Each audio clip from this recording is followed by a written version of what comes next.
Tu hoa nghiêm áo chỉ, vọng tận hoàng nguyên quán. Thời gian ngày 29 tháng 7 năm 2009. Người giảng Lão Pháp Sư Tịnh Không. Địa điểm Cao Hùng, Đài Loan.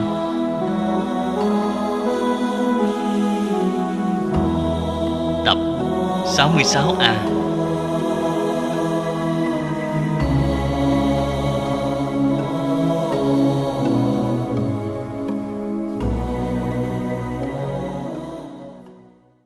Xin chào các vị Pháp Sư, các vị đồng tu. Xin mời ngồi.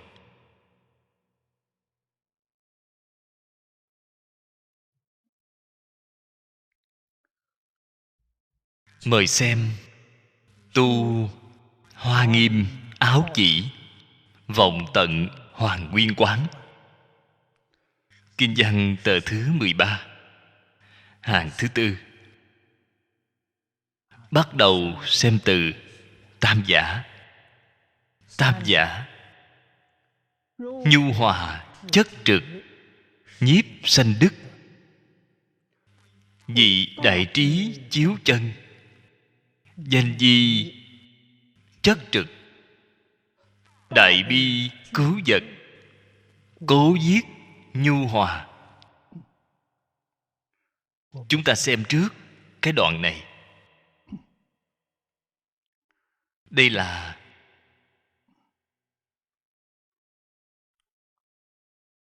loại thứ ba trong 4 loại tánh đức. Mỗi loại đều là vô lượng, vô biên, vô tận, vô số. Việc này chúng ta có thể lý giải. Đem vô lượng, vô biên, vô số, vô tận đức hạnh quy nạp thành 4 loại lớn. Loại thứ nhất, tùy duyên diệu dụng. Việc này quan trọng.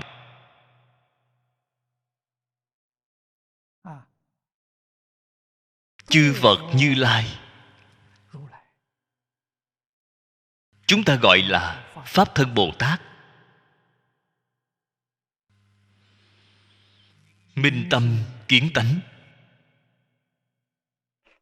vọng tận hoàn nguyên. Các ngài tùy duyên. Tùy cái duyên gì vậy? Chúng sanh có cảm, chư Phật Như Lai liền có ứng. Cảm ứng đạo giao, diệu dụng vô phương. Có khởi được tác dụng hay không? Trên sự có, trên lý thì không.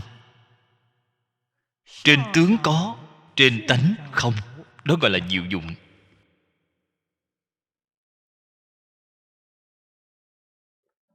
Nói như thế nào vậy? Như trên Kinh Hoa Nghiêm sau cùng, Thiện Tài Đồng Tử 53 tham. Trên sự tướng có, cùng hòa quang hồng trần với tất cả chúng sanh, bạn không nhìn thấy ra. Trên tánh không có, trên lý không có. Lời nói này nói thế nào? Chúng ta có thể nói như vậy. Trong A Lại Gia Thức không lưu lại ấn tượng. Cái chiêu này lợi hại, cái chiêu này diệu dụng. Phàm phu 6 căn tiếp xúc với cảnh giới 6 trần, trong A Lại Gia Thức lưu lại ấn tượng.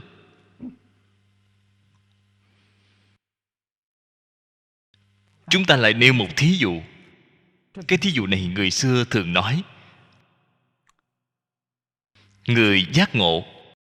Chư Phật Bồ Tát cái diệu dụng đó là gì? Như chiếc gương. Chúng ta soi chiếc gương, khi soi vào chiếc gương có hay không? Có. Sau khi soi xong, trong chiếc gương còn hay không? Không còn.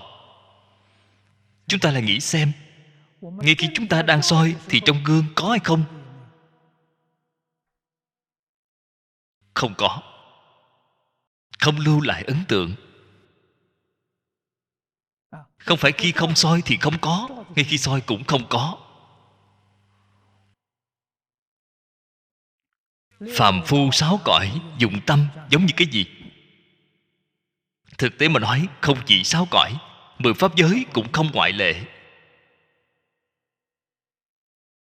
Cái dụng tâm đó giống như máy chụp hình vậy. Máy chụp hình phương thức cũ dùng cuộn phim. Dùng cái này làm thí dụ thì càng rõ ràng. Bạn bấm chụp một cái, hình ảnh bên ngoài liền được ghi lại. Bấm 2 lần thì lưu lại hình ảnh 2 lần. Nếu như cùng đồng một cái phim gốc, bạn bấm 10 mấy 20 lần, hiện tướng trong đó sẽ rối rắm, chồng lặp lên. 10 mấy cái hình ảnh chồng lên nhau, không thấy ra được thứ gì.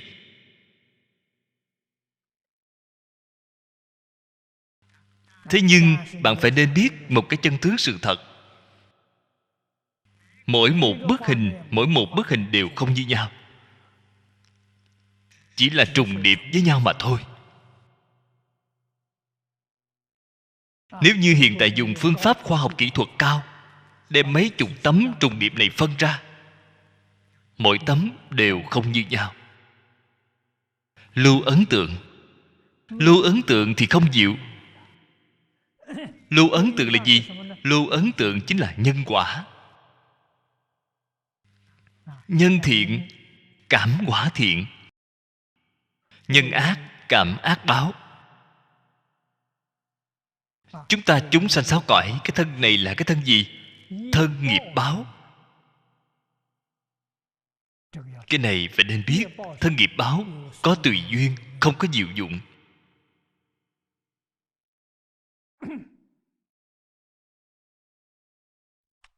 Người nhị thừa có diệu dụng, không tùy duyên.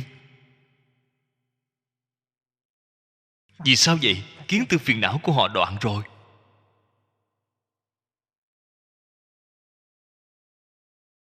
Ý niệm thiện ác không có.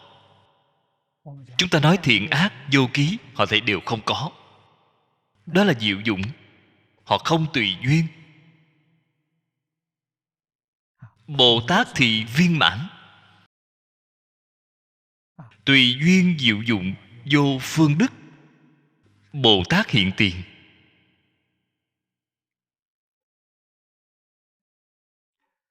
Họ ở trong tùy duyên hiển thị ra diệu dụng chân thật, mới gọi là đại dụng vô phương. Chúng ta ở trên Kinh Hoa Nghiêm đọc được Pháp thân Bồ Tát. Đây mới hiển thị ra phổ độ chúng sanh,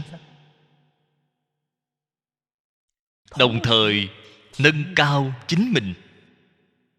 Làm thế nào nâng cao? Nâng cao chính mình là đem 41 phẩm vô minh tập khí đào thảy sạch sẽ, chứng được Phật quả cứu cánh viên mãn. Nếu như không trải sự luyện tâm, chính là không dùng tùy duyên diệu dụng, họ 41 phẩm phiền não tập khí chắc chắn không thể đoạn được.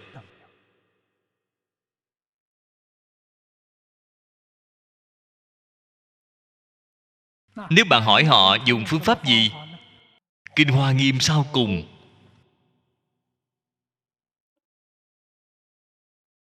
thiện tài đồng tử 53 tham. Đó chính là tấm gương. Đó chính là tùy duyên diệu dụng. Vọng tận hoàn nguyên. Cái vọng tận này Không phải nói kiến tư phiền não, trần sa phiền não, vô minh phiền não. Không phải. Tập khí vô thỉ vô minh. Cái vọng tầng này là nói cái này, là đối với pháp thân đại sĩ mà nói. Không phải ở trong 10 pháp giới. Trong 10 pháp giới chân thật có vọng tưởng phân biệt chấp trước. Siêu diệt 10 pháp giới, vọng tưởng phân biệt chấp trước thảy đều không còn. Thế nhưng họ có tập khí của vọng tưởng, tập khí của phân biệt chấp trước không còn, thảy đều đoạn sạch. Ở trong pháp giới 4 thánh, chỉ có vô thỉ vô minh, chính là tập khí của khởi tâm động niệm chưa đoạn. Bởi vì họ có tập khí chưa đoạn, cho nên có cõi thật báo trang nghiêm. Cõi thật báo trang nghiêm từ đâu mà có vậy? Chính là tập khí vô thỉ vô minh chưa đoạn hiển thị ra. Tập khí vô thỉ vô minh nếu như đoạn rồi, cõi thật báo liền không còn. Cho nên cõi thật báo cũng không phải là chân thật. Cái việc này phải nên biết. Vậy thì chúng ta liền tường tận. Trên Kinh Bát Nhã nói, phàm sở hữu tướng giai thị hư vọng. Lời nói này Phật đã nói qua hơn mấy chục lần. Bạn xem 600 quyển Đại Bát Nhã, lời nói này được lặp lại bao nhiêu lần? Lặp lại có mật nghĩa của lặp lại ở trong đó. Lặp lại được càng nhiều, cho bạn có ấn tượng càng sâu.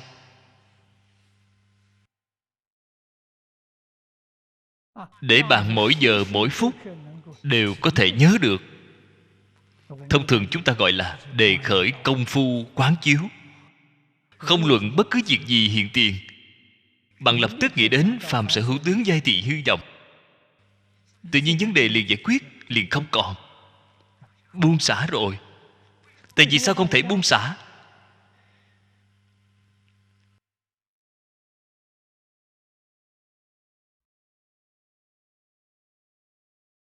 Hiểu chưa được thấu triệt, cho nên bạn chưa buông xả. Chân thật thấu triệt tường tận, bạn biết được tất cả pháp không thể được. Bạn không thể không buông xả. Không buông xả là ngu si. Không buông xả là nghiệp chướng. Buông xả là trí tuệ. Buông xả là tự tại. Buông xả khắp pháp giới, hư không giới, bạn thấy đều đạt được. Chân thật đạt được. Không buông xả thì không có được thứ gì.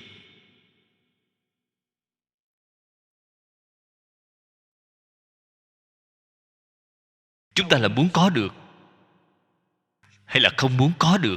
Thật muốn có được, chân thật muốn đạt được thì y giáo phụng hành.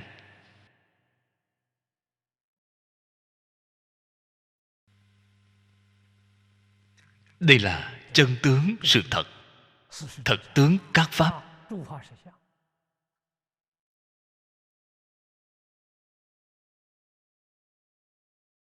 Nhìn thấu cùng buông xả, cái nào là trước, cái nào là sau, không có nhất định. Người phiền não chướng nặng buông xả trước. Người sở tri chướng nặng thì nhìn thấu trước. Chúng sanh căn tánh không như nhau. Cái nào ở trước, cái nào ở sau không nhất định. Phải dùng đúng. Như thông thường phần tử tri thức, hiếu học, đó chính là trước nhìn thấu, sau buông xả.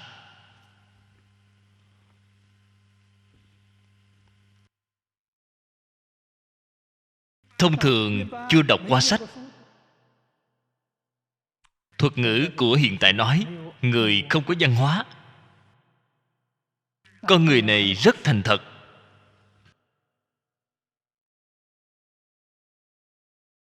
dễ dạy. Buông xả trước, nhìn thấu sau.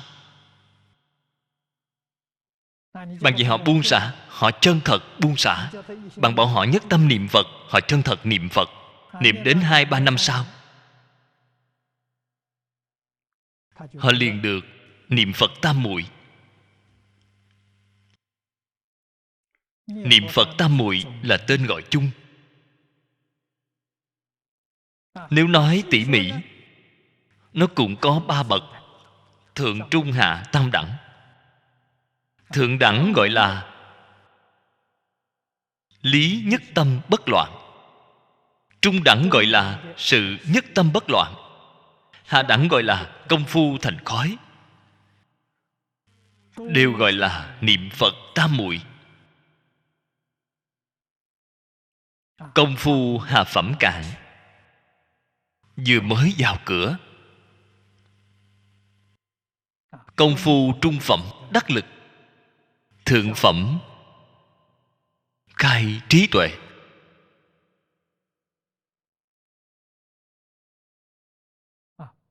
Đại triệt đại ngộ, minh tâm kiến tánh. Họ liền trở thành Pháp thân Bồ Tát.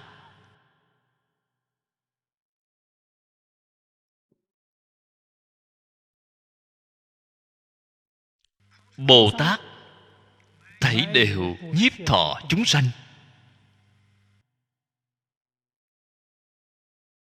Cái gì gọi là nhiếp thọ?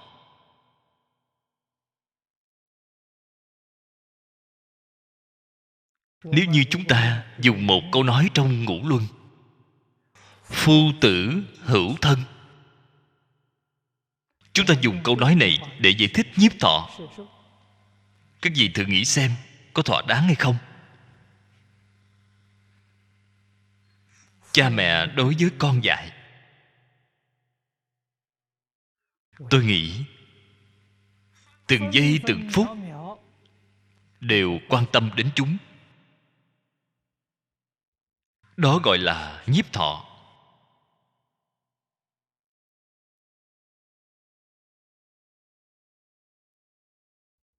Không có thời gian một giây một phút ngắn ngủi nào nói là trong lòng không có đứa con nhỏ dại này. Việc này không thể nào. Nhiếp thọ như vậy,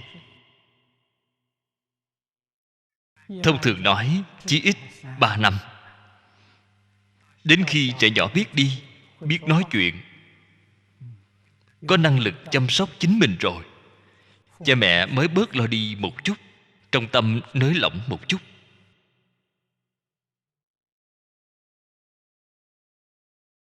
Đặc biệt ở vào năm đầu, từng giây từng phút đều không nới lỏng. Chúng ta nghĩ không có thể hội.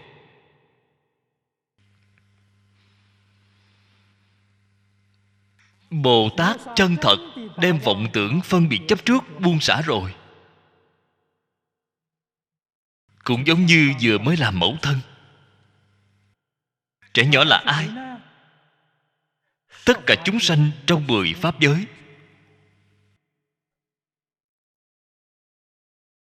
Hoặc giả là chúng ta nói lời chân thật, trong khắp pháp giới, hư không giới, bao gồm tất cả chúng sanh của 10 pháp giới. Không phải một cái thế giới này. Vô lượng vô biên chúng sanh 10 pháp giới, cõi nước chư Phật, đều là một vị Phật vừa mới thành Phật này. Đối tượng Ngài nhiếp thọ.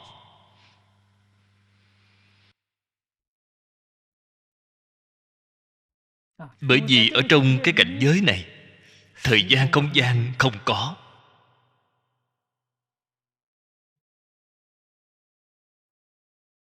Cho nên 6 căn của họ công năng có thể duyên khắp pháp giới, hư không giới.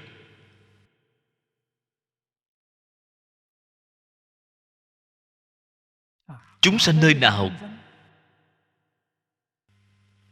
cần giúp đỡ, lập tức liền đến.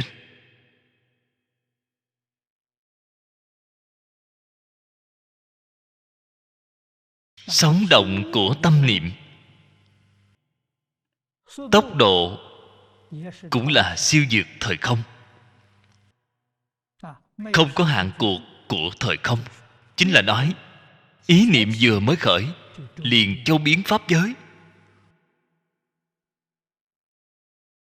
Không giống như hiện tại chúng ta nói sóng ánh sáng, sóng điện từ. 1 giây 30 vạn dặm,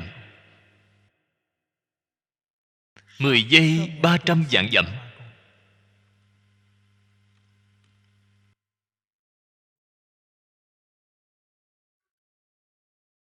Nó bị câu thúc của thời không.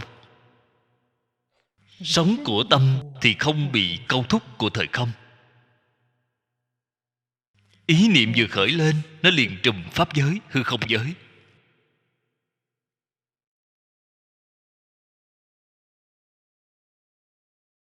Chúng sanh có cảm, Phật Bồ Tát lập tức liền ứng, tức khắc liền ứng.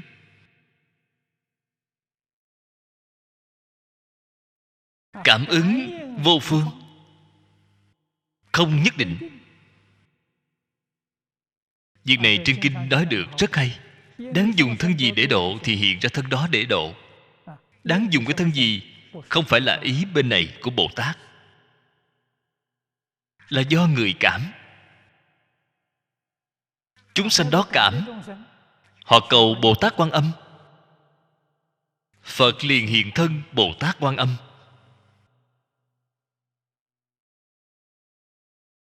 Họ niệm A Di Đà Phật, các ngài liền hiện thân A Di Đà Phật. Họ niệm Thiên Chúa thì các ngài liền hiện thân Thiên Chúa. Tự tại. 32 ứng thân.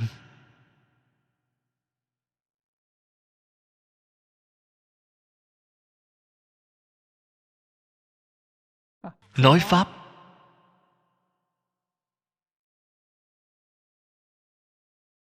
dẫn dắt đều không có phương pháp nhất định. Không có định pháp có thể nói. Không có định pháp thị hiện. Tất cả đều dựa vào tâm tưởng của chúng sanh. Cho nên Phật mới nói tất cả pháp từ tâm tưởng sanh. Không phải là tâm tưởng của Phật. Phật không có tâm tưởng, Bồ Tát không có tâm tưởng, chúng sanh có tâm tưởng. Chư Phật Bồ Tát ứng đến là tùy theo tâm tưởng của bạn mà ứng. Bạn nghĩ thiện, ứng thiện, nghĩ ác, ứng ác. Đủ loại hình dạng, không thể nghĩ bàn. Đây là tùy duyên diệu dụng.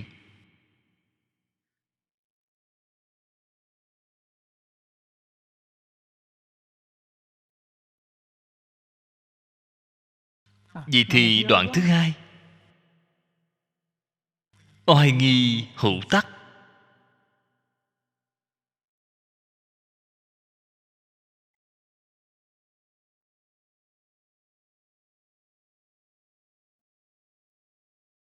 Phàm phu chúng ta là nghiệp báo. Tại vì sao bạn đến cái thế gian này? Bạn bị nghiệp báo dẫn dắt. Chư Phật Như Lai, tại vì sao các ngài đến thế gian này? Do cảm ứng mà đến. Chúng sanh có cảm, các ngài liền đến.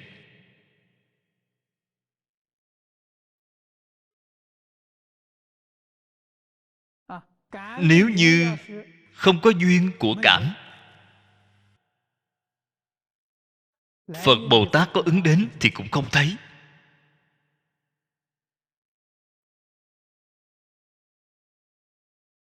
Chúng ta nói diệt độ,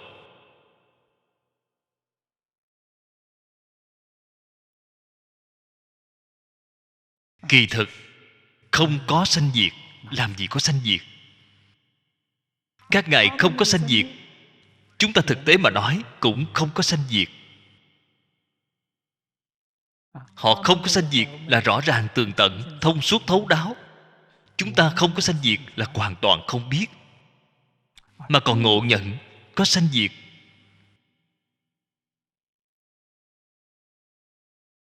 Có chịu khổ. Phật Bồ Tát không có khổ lạc ưu hỷ xả. 5 loại thọ này không có, mới gọi là diệu dụng.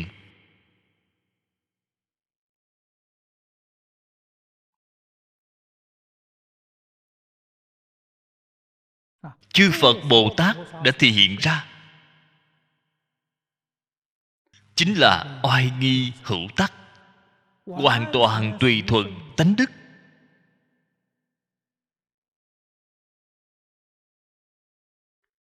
Trái ngược tánh đức cũng là tùy thuận tánh đức. Việc này không thể nghĩ bàn. Phàm phu chúng ta tùy thuận tánh đức cũng là trái ngược tánh đức. Tôi nói lời nói này, nếu như các vị tỉ mỉ mà tư duy, mà thể hội, bạn liền sẽ tường tận. Thí dụ nói, lão tổ tông của chúng ta dạy bảo chúng ta oai nghi hữu tắc. Chúng ta từ trên cương lĩnh thì nói dễ nghe.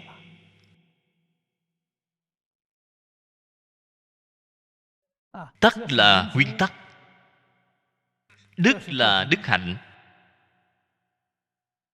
đều rất đơn giản. Lão tổ tông chúng ta dạy bảo chúng ta ngũ luân, ngũ thường, tứ duy, bát đức. Đó chính là oai nghi trụ trì hữu tắc đức. Chúng ta đều làm theo, đều rất chăm chỉ mà làm.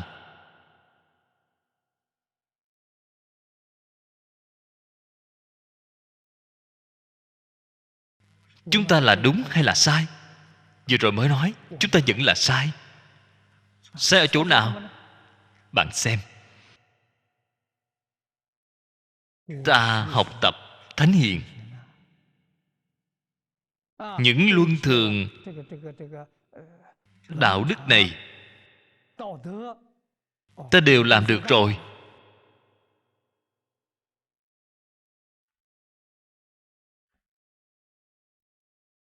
Không sai, bạn làm được rồi. Bạn có thể ra khỏi 6 cõi hay không? Không thể. Làm được còn có thể được cõi người, không mất thân người. Làm được rất tốt, đời sau đến cõi trời, không ra khỏi 6 cõi luân hồi. Cho nên bạn vẫn là sai. Làm tốt cũng sai rồi. Bạn không thể ra khỏi 6 cõi luân hồi, không thể minh tâm kiến tánh. Làm không tốt thì đi đến 3 đường. Làm được tốt chẳng qua 3 đường thiện mà thôi. Không giống Phật Bồ Tát. Phật Bồ Tát làm được không tốt, các ngài cũng là đúng. Làm được không tốt là gì? Sát đạo dâm vọng.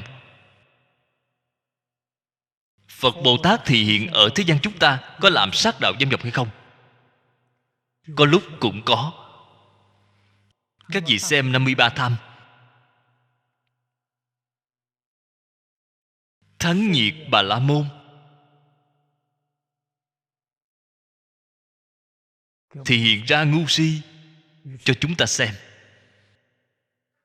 Cam Lộ Hỏa Dương thì hiện ra là giết người.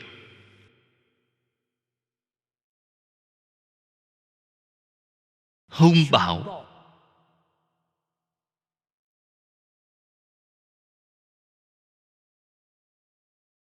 Phạt Tô Mật Đa Nữ thì hiện ra là kỹ nữ. Đó là gì? Đều là Bồ Tát. Bồ Tát làm sát đạo dâm. Cùng tướng của phàm phu là một tướng, bên trong thì sao? Bên trong thì không có thứ gì, không lưu dấu vết. Sai cũng là đúng.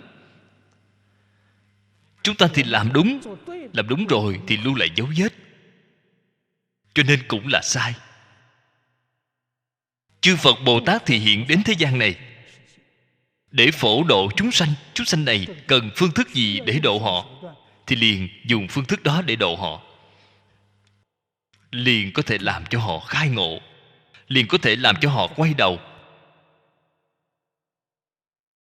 Trong tâm trong sạch thanh tịnh, không lưu lại dấu tích. Dụng tâm giống như tấm kính vậy. Khi chúng ta làm thiện đều để lại dấu vết.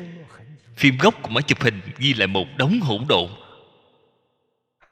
Cho nên đúng rồi cũng là sai, Bồ Tát sai rồi cũng là đúng. Bồ Tát dùng tâm như tấm kính, không lưu lại dấu vết. Không luận làm thiện, làm ác, nhiễm tịnh, đều không lưu lại dấu vết. Cái đó của họ gọi là gì? Gọi là phương tiện khéo léo.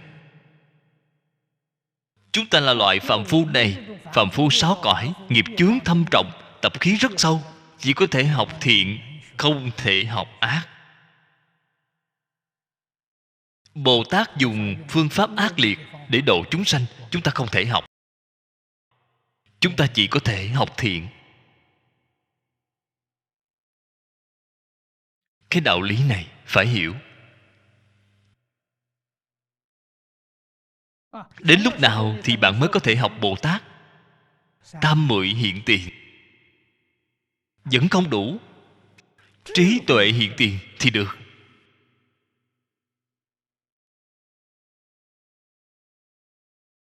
Do giới được định, do định khai huệ. Trí tuệ khai rồi thì có thể học Bồ Tát.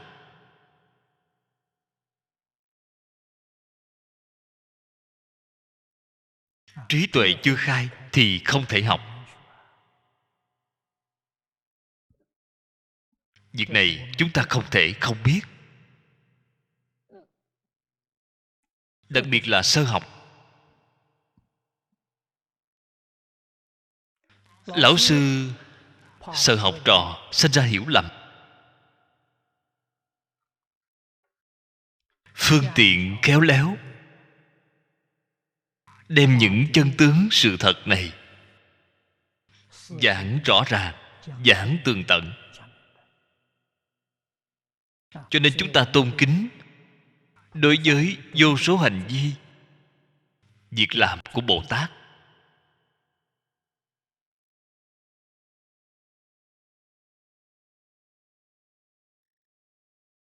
Chúng ta bội phục từ trong nội tâm, biết được hiện tiền chúng ta không thể học những thứ này.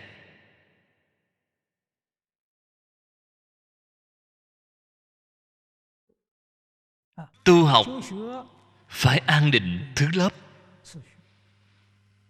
Như phía trước chúng ta đã nói, Thế Tôn năm xưa ở đời dạy học chính là có thứ lớp. Từ A Hàm, Phương Đẳng, Bát Nhã, Pháp Hoa, Niết Bàn.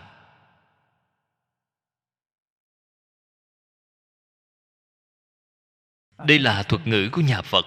Dùng là hiện tại mà nói là tiểu học, trung học, đại học, nghiên cứu sở. Cả đời Phật dạy học cũng là duyên theo thứ lớp này. Thường phải theo bộ để học tập. Đến lúc nào thì mới đại dụng vô phương? Đến nghiên cứu sở thì mới đại dụng vô phương. Bạn xem, ở sau Niết Bàn 22 năm Bát Nhã là nói trí tuệ. Chúng ta có thể nói như vậy. A Hàm chú trọng giới luật 12 năm. Phương Đẳng chú trọng thiền định 8 năm. Bát Nhã chú trọng trí tuệ. Trí tuệ hiện tiền. Trên hội Pháp Hoa đại dụng vô phương. Chân thật là cái ý này. Khai quyền hiển thật.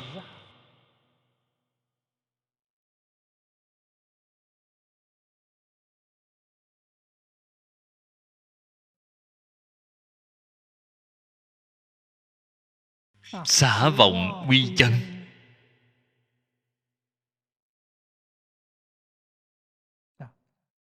Tu học của Phật Pháp đến chỗ này mới là viên mãn. Chân thật là vọng tận hoàn nguyên.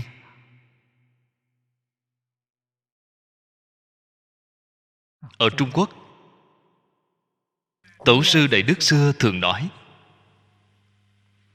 chỉ có Pháp nhất thừa, không một cũng không hai. Đây là trên Kinh Pháp Hoa nói. Đây là nói Thế Tôn thì hiện ở thế gian, mật nghĩa giáo hóa chúng sanh. Chỉ có Pháp nhất thừa. Nói ba thừa, nói nhị thừa, nói ba thừa. Nhị thừa là đại thừa, tiểu thừa. Tam thừa là thanh văn thừa, Bồ Tát thừa, duyên giác thừa. Đây là cái gì? Trừ Phật phương tiện nói. Nhị thừa, tam thừa là Phật phương tiện nói. Nhất thừa là chân thật nói. Kinh nhất thừa, Đại Đức xưa khẳng định nói với chúng ta: Hoa Nghiêm là nhất thừa, Pháp Hoa là nhất thừa, Phạm Võng là nhất thừa. Chỉ nói ba bộ kinh này. Kinh nhất thừa chính là ba bộ này. Pháp Hoa phiên dịch xem là viên mãn. Phiên dịch của Hoa Nghiêm đại khái là phân nửa, 1/2.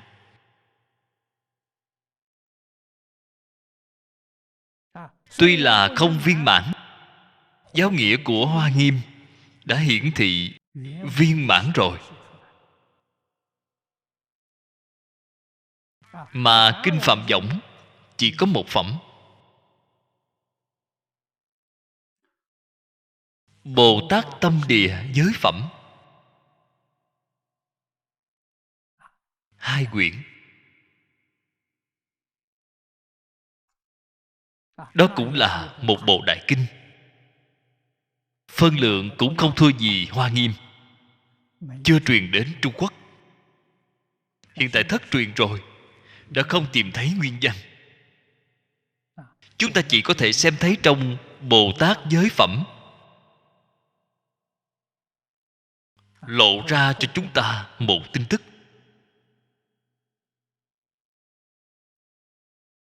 Nhất thừa là đối với người thường thượng căn mà nói. Những người trung hạ căn như chúng ta cần phải từ trong thứ lớp mà nâng cao. Người hạ căn chúng ta từ trong A Hàm nâng lên đến trung căn, từ trong Phương Đẳng nâng lên đến thượng căn, từ trong Bát Nhã nâng lên đến thượng thượng căn. Chúng ta liền có thể khế nhập nhất thừa Pháp Hoa. Pháp Hoa cùng Hoa Nghiêm như nhau.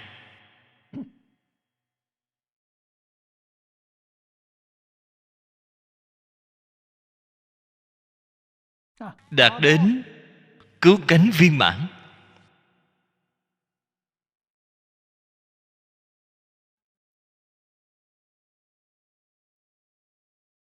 Cho nên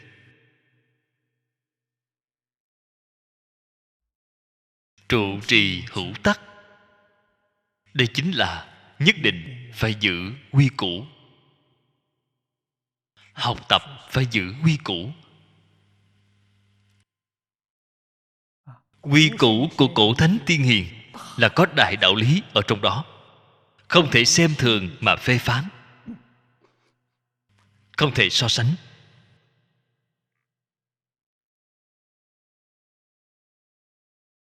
Có một lần tôi ở Indo, Đại học Hồi giáo tặng tôi một học vị tiến sĩ. Hôm đó là trong trường học cử hành lễ tốt nghiệp. Học vị là ở ngay lúc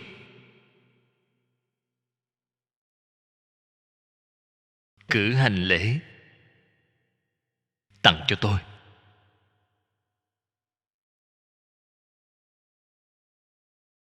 Sau khi nghi thức hoàn tất, tôi với hiệu trưởng cùng đi ra khỏi lễ đường.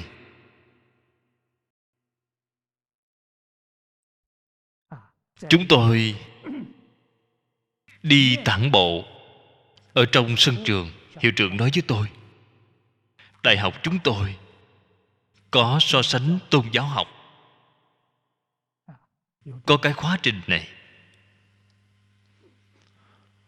Lúc đó tôi liền nói với hiệu trưởng, tôi nói tôn giáo không thể đem ra so sánh.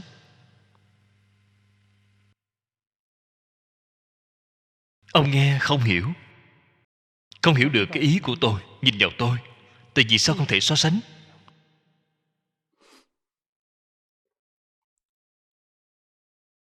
Tôi nói giáo chủ của mọi tôn giáo đều là người có đại trí, đại đức. Trí tuệ đức hạnh của chúng ta có thể sánh được với các ngài sao? Đại học Hồi giáo họ tín phụng là Islam giáo. Tôi nói chúng ta những học trò này, những lão sư này, ai có thể sánh được Mohammed?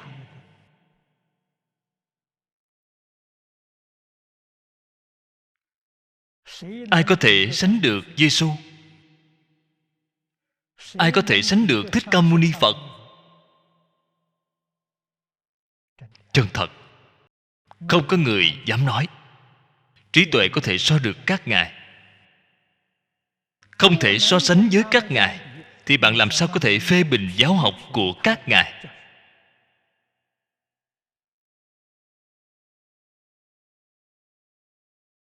Hiệu trưởng dần dần tường tận. Ông nói vậy thì phải làm sao? Tôi nói không thể so sánh, phải nên học tập. Kinh điển của mọi tôn giáo chúng ta đều phải học tập. Vì sao vậy? Các ngài đều là thánh nhân, đại trí đại đức ở trên ta, đều là lão sư của ta. Tôi nói tôi học Phật, tôi là học trò của Thích Ca Mâu Ni Phật, đồng thời tôi cũng là học trò của Giêsu. Tôi đọc Thánh Kinh. Tôi cũng là học trò của Mohammed. Tôi đọc Kinh Koran. Tôi chỉ có phần đọc, chỉ có phần học tập, không dám phê bình.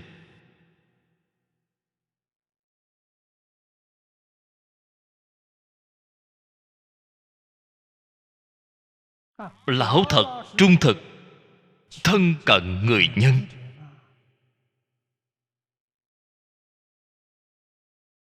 Có thể gần người nhân tốt vô hạn, tiếp nhận giáo huấn của người xưa, có đức hạnh, có trí tuệ, thành tựu đức hạnh, trí tuệ của chính mình. Đó là đúng.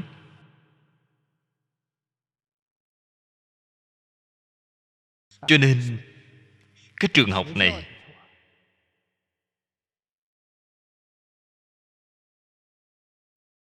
so sánh tôn giáo học cần phải nên đổi một tên gọi là khóa trình đa nguyên văn hóa. Chúng ta phải học đa nguyên văn hóa, không thể dùng phê bình, không nên dùng so sánh.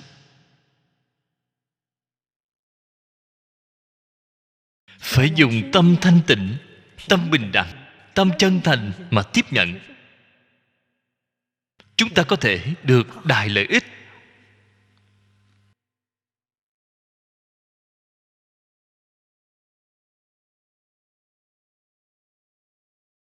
Đây là oai nghi hữu tắc đức.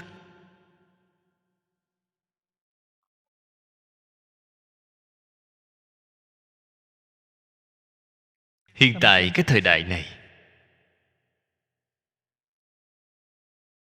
truyền thông mở rộng, giao thông thuận tiện,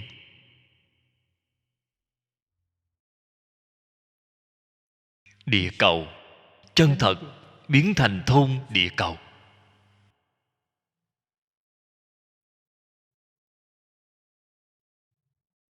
Ngày nay ở bất cứ góc độ nào trên địa cầu xảy ra một việc nhỏ, việc nhỏ không đáng kể, thông qua báo cáo của truyền thông, người trên toàn thế giới đều biết.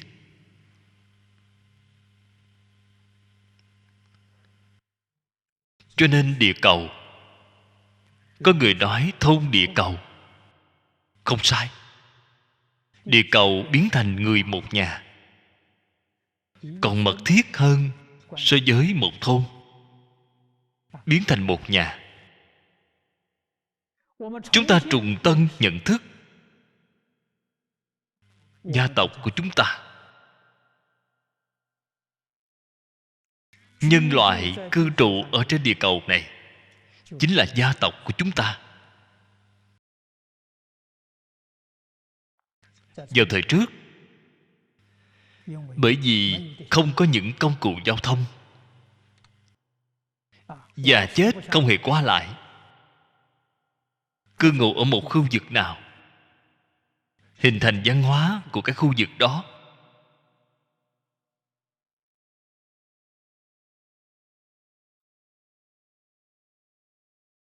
Đây là hợp lý.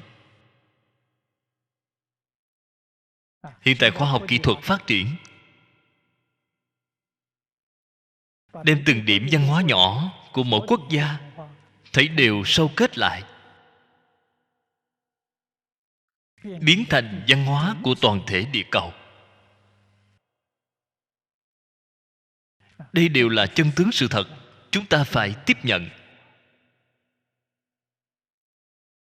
Không thể nào phân chia, không thể nào đối lập. Đối lập, mâu thuẫn, xung đột, đôi bên đều bị tổn thương. Đây là sai lầm. Phải nên làm thế nào? Đoàn kết lại. Chúng ta là một thôn, chúng ta là một nhà. Chúng ta phải làm thế nào? Hòa thuận cùng sống, tôn trọng lẫn nhau, kính yêu lẫn nhau, hợp tác lẫn nhau. Chúng ta đều là người một nhà. Ngày nay phải nói cái này. Mỗi một tôn giáo đều phải nói.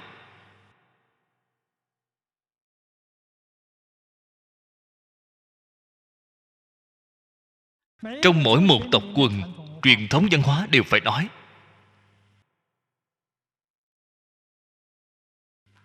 Phải thường hay đến thăm viếng lẫn nhau, cùng nghiên cứu, cùng học tập.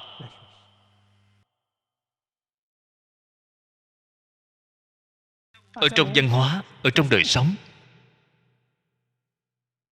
cầu tìm sự giống nhau.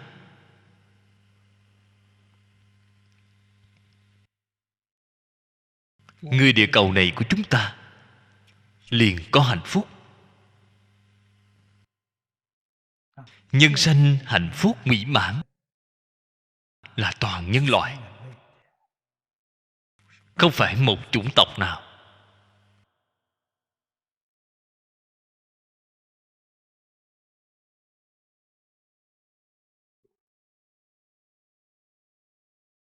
Cho nên tôi nhiều lần nói đến, cũng là hy vọng thật có một ngày như vậy. Mỗi một quốc gia có đại học tôn giáo, mỗi một tôn giáo thành lập một học viện. Tôn giáo khác nhau đều là bạn học trong một trường đại học. Tôn giáo khác nhau là nói khoa hệ không giống nhau. Chúng ta đều là bạn học với nhau.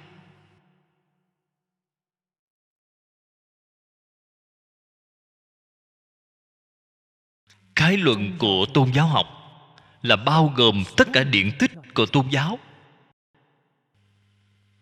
làm trọng điểm giới thiệu.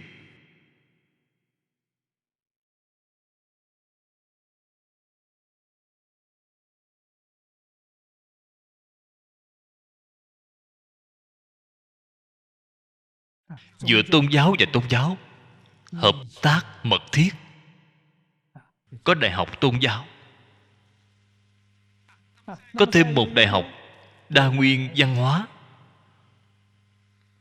đoàn kết chủng tộc khác nhau, truyền thống văn hóa khác nhau.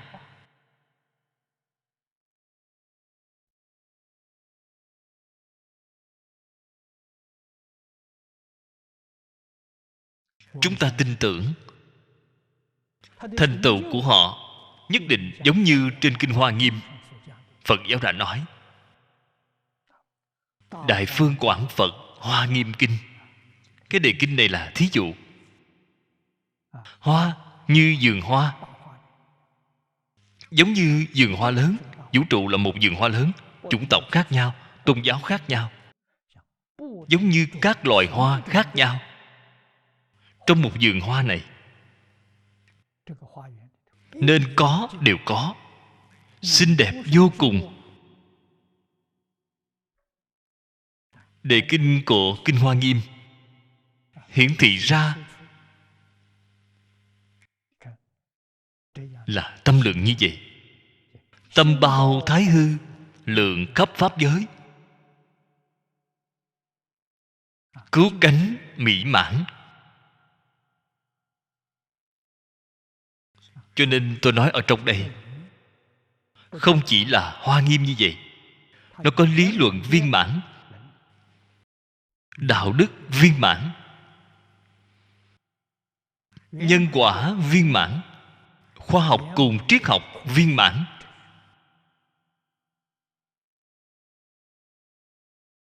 Các tôn giáo khác, các chủng tộc khác, trong văn hóa truyền thống có hay không? Khẳng định có.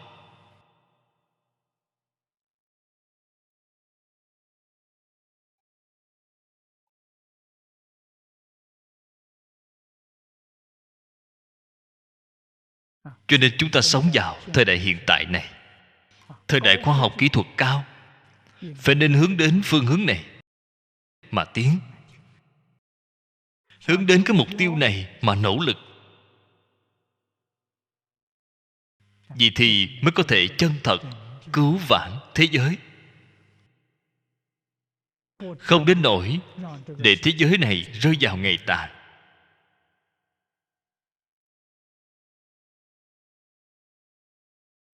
Cho nên chỉ có văn hóa truyền thống cùng tôn giáo có thể mang đến cho thế giới này an định, hòa bình.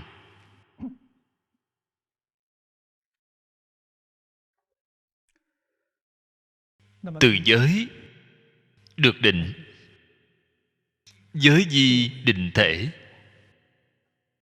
định đến trình độ nhất định, họ liền khai trí tuệ. Huệ di định dụng,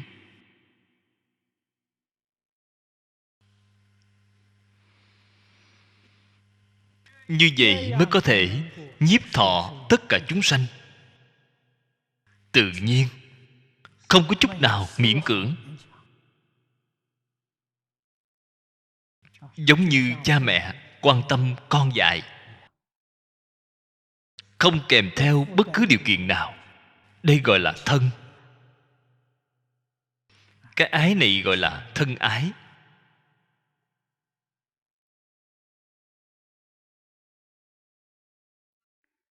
Nhiếp sanh đức, không lìa khỏi trí tuệ cùng từ bi.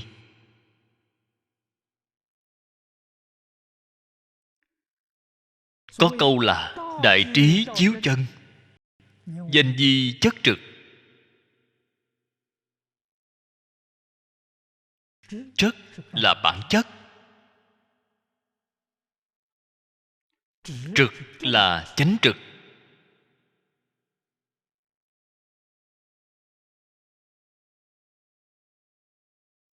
Ở trong tâm Bồ Đề,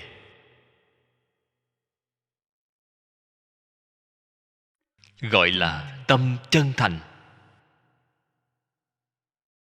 Thế Tôn ở trong Quán Vô Lượng Thọ Phật cùng chúng ta giảng phát tâm Bồ Đề. Tâm Bồ Đề là ba tâm. Ba cái tâm này là nói thể, nói dụng. Thể của tâm Bồ Đề chính là chân thành. Dụng, trong dụng lại phân làm hai loại: tự thọ dụng cùng tha thọ dụng. Tự thọ dụng gọi là thâm tâm, tha thọ dụng gọi là hồi hướng phát nguyện tâm. Đây là trên kinh nói. Bồ Tát Mã Minh trong Khởi Tín Luận cũng nói với chúng ta tâm Bồ Đề, cũng giảng ba loại. Tên gọi không như nhau, ý nghĩa như nhau. Đem kinh luận hợp lại xem, ý nghĩa càng rõ ràng. Trong luận nói thể của tâm Bồ Đề gọi là trực tâm, chính là chất trực mà chỗ này nói. Trực tâm là đạo tràng. Trực là cái ý gì vậy? Không có uốn khúc, hoàn toàn là bản chất của nó.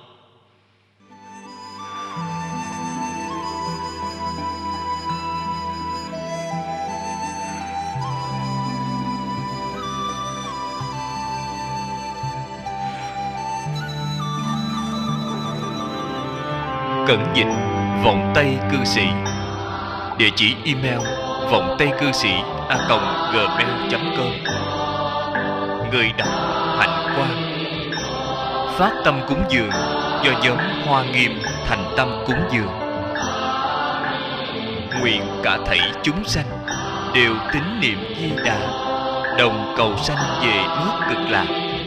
Nguyện đem công đức này trang nghiêm cõi nước Phật, trên đền bốn ơn nặng, dưới cứu khổ ba đường.